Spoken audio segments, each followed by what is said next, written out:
and forward-looking partnership between Africa and Europe.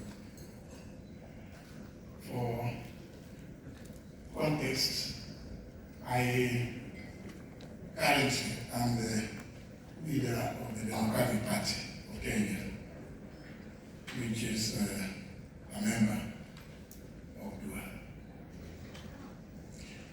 Our dialogue today is about more than diplomacy.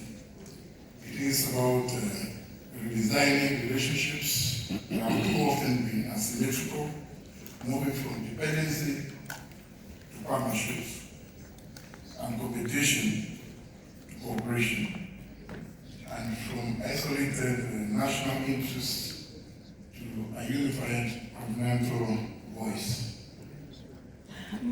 As we gather under the vision of a balanced future, let us reflect on how African political parties, as agents of democracy and policy direction, can rise above national boundaries to shape a common African position in global engagements, especially with our partners in Europe.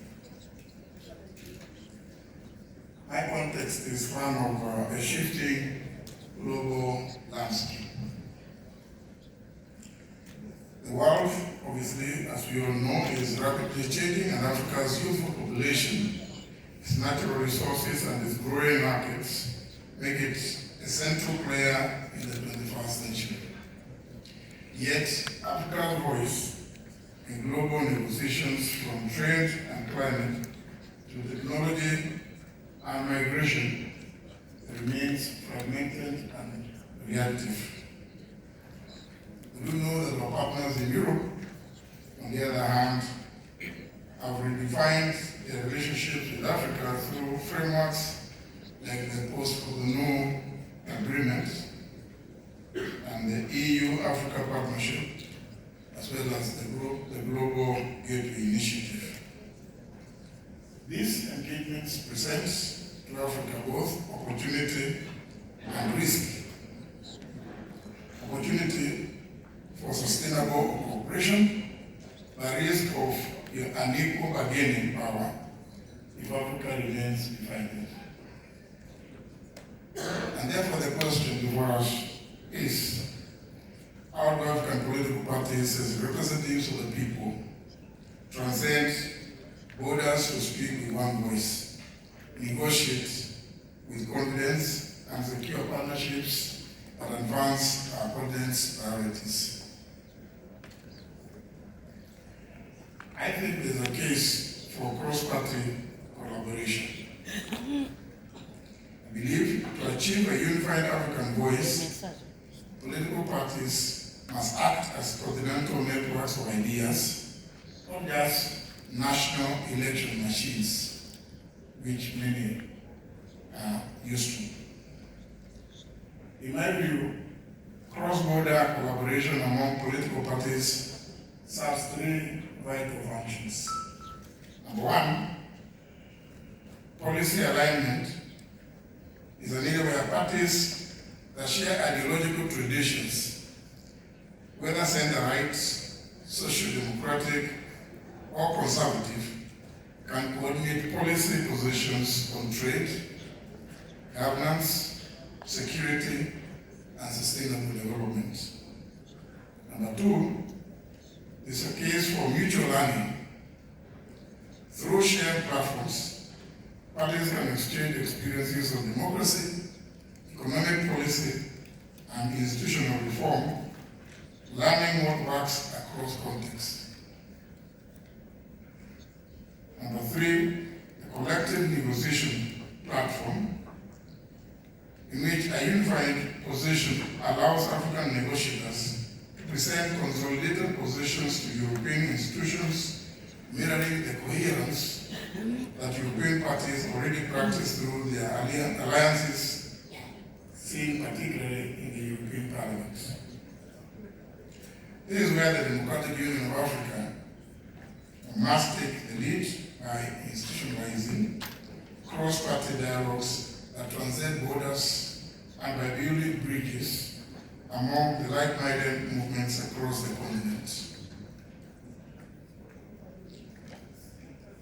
the Democratic Union of Africa is strategically positioned to champion this cause as the continent's alliance of center-right and conservative political parties affiliated to the International Democratic Union, DUA, embodies the spirit of cooperative sovereignty, the idea that African nations can remain independent yet act collectively for mutual strength. And we can also deepen Africa-Europe cooperation.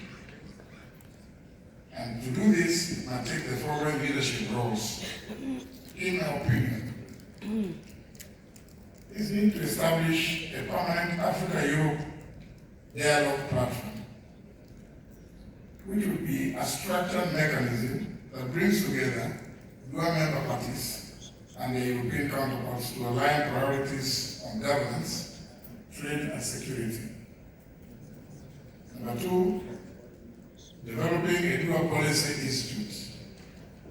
It should be a think tank to research and articulate African positions on key issues such as trade, justice, digital transformation, and sustainable investment, ensuring that our engagement with Europe is informed and evidence-based.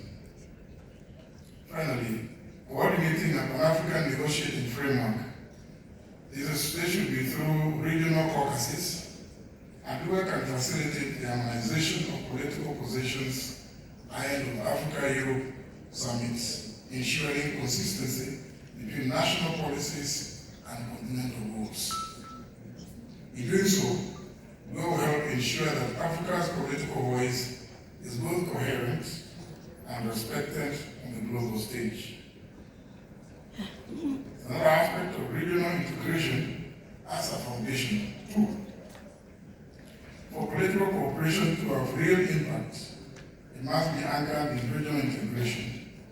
The African Union's Agenda 2063 and the African Continental Free Trade Area already provide a framework for collective action. The political parties must complement these institutions by cultivating a political culture of unity.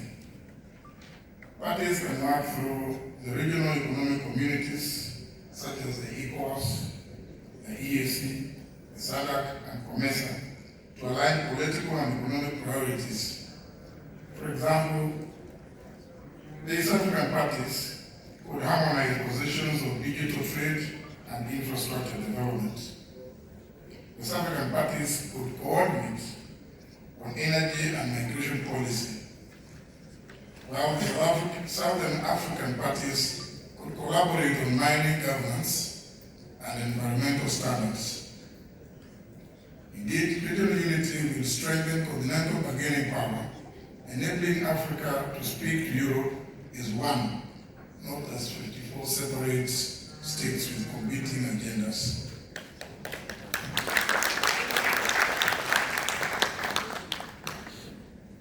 There is a place for shared principles for a balanced future. If we are to achieve a truly balanced Africa-Europe partnership, collaboration must be grounded in shared principles. One, there must be mutual respect and sovereignty. Cooperation must be based on equality and not on paternalism. There must be transparency and accountability. And in a democracy, I dare say that accountability is the oxygen that drives or sustains democracy. Without accountability, you can never talk of a thriving democracy. Both sides must commit to fair trade, ethical investment, and open governance. Youth and inclusion. Political parties must engage Africa's youth and women as active architects of policy, not passive beneficiaries. Sustainability. Economic cooperation should promote green growth and social justice, not resource exploitation. Fifthly, reciprocity in dialogue. It would mean that that African parties must be listened to as partners, not as aid recipients. These principles will define the moral foundation of a new Africa-Europe relationship, one that is balanced, dignified, and future-oriented. In conclusion, we move from vision to action.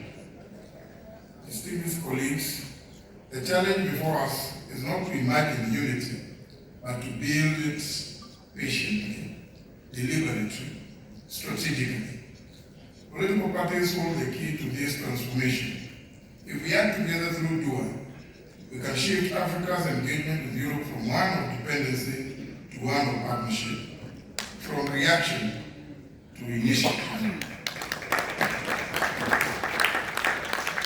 from fragmentation to solidarity. Let us therefore resolve that no African political party will negotiate alone. No African region will pursue policies that weaken continental interests. And no African leader will allow the continent's voice to be drowned out in global forums. Our goal is simple, yet profound, to ensure that when Africa speaks, it speaks as one, clear, confident, and united.